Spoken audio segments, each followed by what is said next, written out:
Anime anime anime. Hi, finally I am here with 10 anime you should watch वाली list के साथ। Also हर anime के बाद MAL और IMDb की रेटिंग भी शो कर दूंगा for those people who are interested in it. Light hearted से शुरू करते हैं एंड हैवी करते जाएंगे। स्टार्ट करते हैं डोराडोरा से, जो कि romance, drama and comedy anime है। एंड यस, मैं अपना सारा सिग्मा साइड रख के रोमांस भी देखता हूँ, तुम भी ट्राई करो। यहाँ दो मेन कैरेक्टर होते हैं, रियूजी एंड टाइगा। रियूजी जो कि शक्ल से गुंडा मवाली लगता है बट दिल का काफी अच्छा है। एंड टाइगा जो कि हाइट की छोटी होती है, बिल्कुल तुम्हारी बंदी जैसे, जो कि 2.5 फुट की है पर तुम्हें अपनी उंगलियों पे नचाती है। खैर, काफी गुस्से वाली पर्सनैलिटी के साथ एक वुडन स्वॉर्ड लेके घूमती है एंड ऑफ कोर्स वो भी दिल की अच्छी है। समहाउ एक दिन दोनों की मुलाकात होती है। थोड़ा एक दूसरे को जानने के बाद they get to know that कि टाइगा को स्कूल के वाइस प्रेसिडेंट के ऊपर एक बहुत बड़ा क्रश है, जो कि फॉर्चुनेटली रियूजी का बेस्ट फ्रेंड भी है। एंड रियूजी को भी एक बंदी को लेकर लव शव वाली थोड़ी फीलिंग्स है। एंड गेस व्हाट, वो टाइगा की बेस्ट फ्रेंड है। How convenient. अनफॉर्चुनेटली इतना कन्वीनियंट होता नहीं है उन लोगों के लिए। इन लोगों के बीच की भसड़ तुम लोगों को एनीमे में देखने को मिलेगी। रेटिंग्स तुम्हारे सामने है in case you want it. Now second anime is सुरेजुरे चिल्ड्रन। अगर प्रोनाउंसिएशन इधर उधर हो गया हो तो भाई माफ करना। ये एनीमे 4 अलग अलग जोड़ी को दिखाती है जो कि स्कूल टाइम लव को एक्सपीरियंस कर रहे हैं।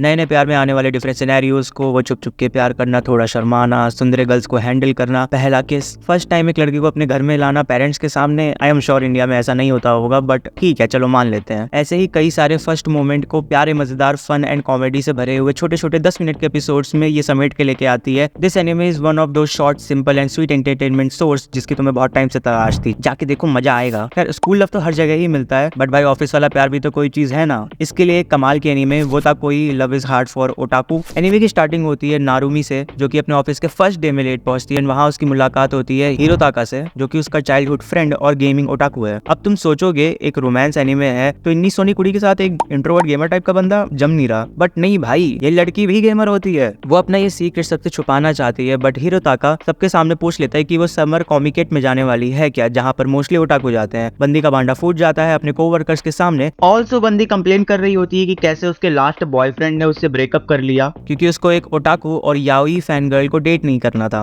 एंड मौके का फायदा उठाते हुए अपना हिरोताका उसको डेटिंग के लिए प्रपोज कर देता है एंड नारुमी मान भी जाती है। अब भाई ओटाकू गेमर्स के बीच में लव, वो भी थोड़ा कॉर्पोरेट ऑफिस वाले एनवायरनमेंट में, काफी ऑकवर्ड एंड एडोरेबल रोमांस होता है। वही इनके कोवर्कर्स के बीच में तो इनसे भी बढ़िया केमिस्ट्री चल रही होती है। बिलीव मी, अंडररेटेड एनीमे है बट काफी अच्छी है, give it a try. Now imagine a hopeless man of 27 years old bounces from one job to another after quitting his first company। क्या मतलब तुम्हारे फ्यूचर की बात हो रही है। खैर, 27 साल का ये बंदे का नाम आराता काइजाकी होता है, जो कि सिगरेट पीता रहता है, काइंड ऑफ डिप्रेसिंग सी लाइफ जी रहा है। बट एक रात उसको रॉय योई के मिलता है। आई नो प्रोनाउंसिएशन बहुत ही गंदी है भाई, प्लीज मैनेज कर लेना। जो कि ऑफर करता है आराता को एक special pill with opportunity to change his life for better. बिना कुछ सोचे समझे आराता पिल को ले लेता है and next day he finds out that अब वो जवान हो चुका है, एक 17 साल का लौंडा लगता है। एंड जो योइके है वो रियल लाइफ रिसर्च इंस्टीट्यूट का मेंबर है एंड आराता अब उनका नया टेस्ट सब्जेक्ट है उनके यूनिक एक्सपेरिमेंट के लिए। इस एक्सपेरिमेंट के चलते उसको हाई स्कूल अटेंड करना पड़ेगा for 1 year। At first he thought it will be a piece of cake but he was wrong. First day में ही वो बहुत ज्यादा फक अप करता है, सारे टेस्ट में फेल, क्लास में सिगरेट लाना, 10 साल में चेंज हुई स्कूल पॉलिसी से वंचित आराता को बहुत दिक्कतें आती हैं। योइके उसका क्लासमेट बनके उसे ऑब्जर्व करने आता है। एनीवे आराता की new life, new schedule and नई लाइफस्टाइल के सारे स्ट्रगल्स को दिखाता है एंड कैसे वो अपने पास्ट मिस्टेक्स को रिपीट करने से बचता है, कैसे उसके कई फ्रेंड्स बनते हैं, वो कैसे सबको मैनेज करता है, क्योंकि एट द एंड उसका दिमाग तो एक 27 साल के कॉर्पोरेट स्लेव जैसा ही है। एंड रिमेंबर, वो वहां पर भी एक फेलियर ही था। अब तुम सोच रहे होगे 17 साल के बन के स्कूल में ही क्यों यार, जिंदगी कैसे जी जाती है। उसके लिए नई नई अपॉर्चुनिटीज स्कूल में इजीली मिल जाती हैं, दोस्त बनाना आसान होता है, दोस्ती कैसे संभाली जाती है ये सीखने मिलता है। पहला प्यार भी अक्सर स्कूल में ही होता है। तुम अपने थॉट्स खुल के बोल सकते हो, लोगों को चूतियापा भी लगेगा तो क्या हुआ, बच्चे ही तो, मजाक में उड़ा दोगे। And believe me, it's not about being introvert और एक्सट्रोवर्ट, इट्स अबाउट आप कैसा पर्सपेक्टिव रखते हो अपनी लाइफ को लेकर। सॉरी भाई, बहुत ज्ञान पेल दिया। अच्छी एनीमे है, जाके देख सकते हो। एंड इसके 4 स्पेशल एपिसोड और आए हुए हैं जो कि एनीमे का फिनाले है। वहां पर एनीमे को प्रॉपर एंडिंग भी मिली है, रियल लाइफ फाइनल आर्क के नाम से आपको मिल जाएगी। नाउ अगले नंबर पे आते हुए let's talk about Lookism. It's not actually Japanese anime, ये कोरियन शो है। Now let me first tell you कि कोरिया में लुक्स बहुत ज्यादा मैटर करते हैं। लड़के कूल एंड हैंडसम लगना चाहते हैं, लड़कियां प्रिटी एंड ब्यूटीफुल लगना चाहती हैं। तुम्हें लग रहा होगा ये तो हर जगह होता है, इसमें क्या नया है, बट नहीं, कोरिया में जहां तक it's a pretty big deal. जो अगली होता है उसको बुलिंग वगैरह सहनी पड़ती है एंड इवन कभी कभी टीचर्स भी ऐसा करते हैं। सो पार्क यूंग सुक जो कि उतना अच्छा नहीं दिखता, काफी मोटा भी होता है, जिसके वजह से वो स्कूल में काफी बुली होता है। एंड बुली से मेरा मतलब बहुत ही ज्यादा बुली। आप एक्चुअल मानवा पढ़ोगे तो आपको पता लगेगा कि ये सीरीज एक्चुअल एक्चुअली कितनी ज्यादा डार्क है। बट स्टिल एक दिन वो सोचता है कि वो नए स्कूल में ट्रांसफर होगा, वहाँ अपनी एक नई लाइफ शुरू करेगा। एंड मिरेकल के साथ उसकी नेक्स्ट डे आंख खुलती है जहाँ वो एक बहुत हैंडसम, गुड लुकिंग, पतला और लंबा लौंडा बन चुका है। It was like a dream comes true. And उसकी ओरिजिनल बॉडी वहीं पर पड़ी होती है सोते हुए। दैट बेसिकली मीन्स अब सेम बंदे की दो अलग अलग बॉडी है एंड उसे स्विच करने के लिए सोना पड़ता है। एक बॉडी में सोता है, दूसरी में उठ जाता है। यहाँ बस उसको ऐसा लगता है कि उसकी सारी प्रॉब्लम्स सॉल्व हो चुकी हैं, लेकिन नई प्रॉब्लम्स भी साथ में आ जाती हैं। जहाँ वो अपने हैंडसम बॉडी के साथ स्कूल में जाता है एंड अचानक से बहुत पॉपुलर हो जाता है। सारी लड़कियां उस पर सिर्फ लुक्स की वजह से मरती हैं, वाइल उसको लड़कियों से बात करने का बिल्कुल भी एक्सपीरियंस नहीं है। लड़के उससे लड़ने के मौके ढूंढते रहते हैं आउट ऑफ जेलेसी एंड उसको दोनों बॉडी को मेंटेन करने के लिए खाने का डबल खर्चा उठाना पड़ेगा। So basically with great powers comes great responsibilities. Believe me and watch it. वैसे अगर तुमको गेमिंग में इंटरेस्ट है तो मेरा सेकंड चैनल भी देख सकते हो, डिस्क्रिप्शन में लिंक होगी। अब एक बात बताओ, तुमने भी अपनी जिंदगी में ऐसे काफी सारे डिसीजंस लिए होंगे जिनको लेके तुम आज रिग्रेट करते हो एंड ये सोचते हो कि काश तुम अपने यंगर सेल्फ को वार्न कर पाओ कि वो ये सारी गलतियां ना दोहराए। इसी कॉन्सेप्ट को लेके एक एनीमे बनी है जहां हमारी स्टोरी फॉलो करती है नाहो ताकामिया की लाइफ को, जहां स्टार्ट में नाहो स्कूल के लिए लेट उठती है एंड एक लेटर रिसीव करती है जो कि 10 साल फ्यूचर की नाहो ने भेजा था। एंड उसमें कुछ प्रॉपर इंस्ट्रक्शंस लिखी थी कि आने वाला कुछ समय उसे कैसे स्पेंड करना है एंड कौन कौन से डिसीजंस लेने हैं, बिकॉज फ्यूचर नाहो अपनी लाइफ रिग्रेट्स के साथ जी रही है and she wants to change it. पहले तो यंगर नाहो इन सबको मजाक समझती है, लेकिन जैसा जैसा लेटर में लिखा था एग्जैक्टली वैसा ही उस दिन उसके आसपास होता है and then she starts to believe in it. Later में एक ट्रांसफर स्टूडेंट काकेरू नारुसे को हाईलाइट करा गया था एंड ये इंस्ट्रक्शंस थी कि उससे रिलेटेड सारे डिसीजंस नाहो को बहुत संभल के लेने हैं, एज वो अब फ्यूचर में नाहो के साथ नहीं है एंड ये सब बस यंगर नाहो ही कर सकती है। It's a good drama, romance, little emotional anime with some past and future वाला मसाला। मुझे तो अच्छी लगी थी, आई होप तुमको भी पसंद आए। एक बात बताओ, ये पास्ट फ्यूचर में रोमांस तो देख लिया, बट टाइम ट्रैवल में मिस्ट्री एंड थ्रिल ऐड करो तो अभी बताता हूँ। सो नाउ सातोरू फुजिनुमा जो कि 29 इयर्स का है with special power which is जब भी उसके आसपास कोई एक्सीडेंट या ट्रेजेडी होने वाली होती है तब वो टाइम में 2 से 5 मिनट पहले पहुंच जाता है, जहां सातोरू वो एक्सीडेंट होने से बचा लेता है एंड इसका इंडिकेशन उसको एक ब्लू बटरफ्लाई से मिलता है। खैर, इस पावर का इस्तेमाल करते हुए वो अपनी जान की परवाह किए बगैर कई लोगों की जान बचा चुका है एंड वो इस पावर को रिवाइवल बुलाता है। स्टोरी में एक बहुत बड़ा टर्न तब आता है जब सातोरू अपने किसी बहुत करीब को मरा हुआ पाता है अपने घर पे एंड उसके मर्डर का सारा इल्जाम सातोरू पे आ जाता है। बस तभी रिवाइवल काम करता है एंड सातोरू पास्ट में पहुंच जाता है, बट दिस टाइम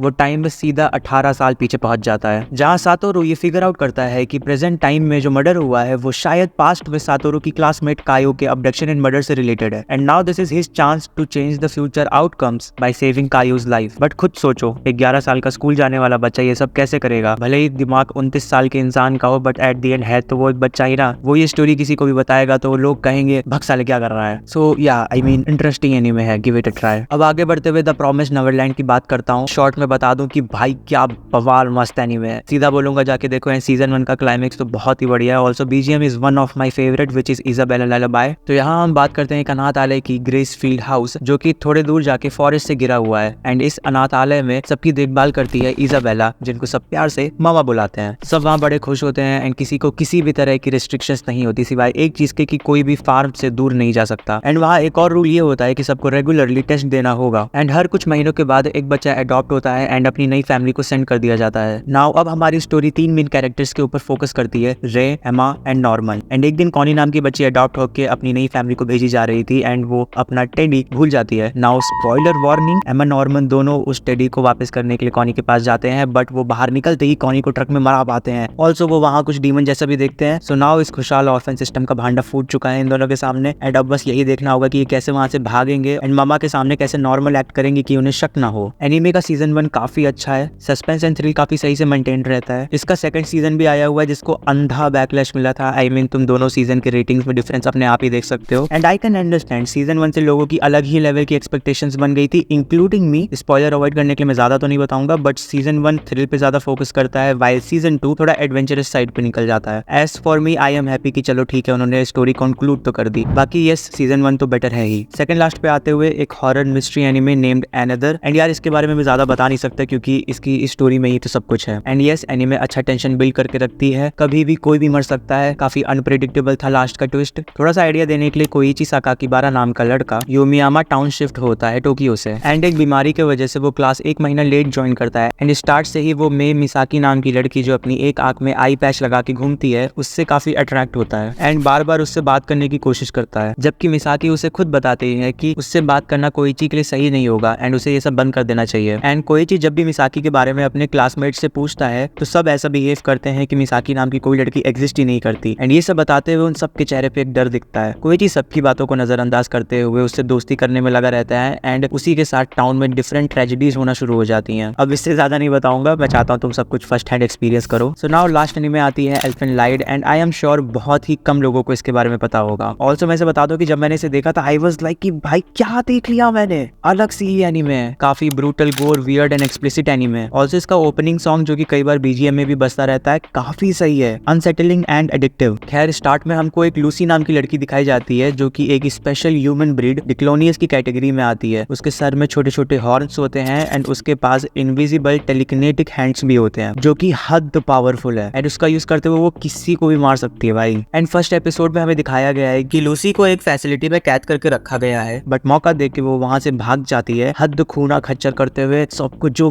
गन्ना मारती है भाई तुम देखना बस। बट वहां से भागते वक्त उसके सर पे एक भारी चोट लग जाती है जिसकी वजह से उसके अंदर स्प्लिट पर्सनैलिटी डिसऑर्डर डेवलप हो जाता है। जहां उसकी ओरिजिनल पर्सनैलिटी काफी अग्रेसिव एंड मर्डरस थी, वहीं उसकी सेकंड पर्सनैलिटी एक बच्ची जैसी होती है जो बिल्कुल हार्मलेस है, जो कि ढंग से बोल भी नहीं पाती। एंड इसी हालत में दो कॉलेज स्टूडेंट को लूसी मिलती है एंड उसकी ये दुर्दशा देख के वो सोचते हैं कि लूसी को अपने घर में पनाह दे देंगे, लेकिन उन्हें उसका ट्रू नेचर नहीं पता एंड अनजान है कि भाई आगे क्या होने वाला है उनके साथ। सो इट्स गुड, देखना मौका मिले तो। ऑल्सो वार्निंग कि इसमें एक्सप्लिसिट सीन्स है, तुम समझ सकते हो मैं क्या बोल रहा हूँ। किसी के भी सामने खोल के मत बैठ जाना भाई, वरना आके मुझे ही गाली दोगे। ऑल्सो एक लास्ट बात बता दो कि नहीं तुम्हें डिप्रेशन नहीं है, तुम बस डिहाइड्रेटेड हो, जल लीजिए। चलो बाय।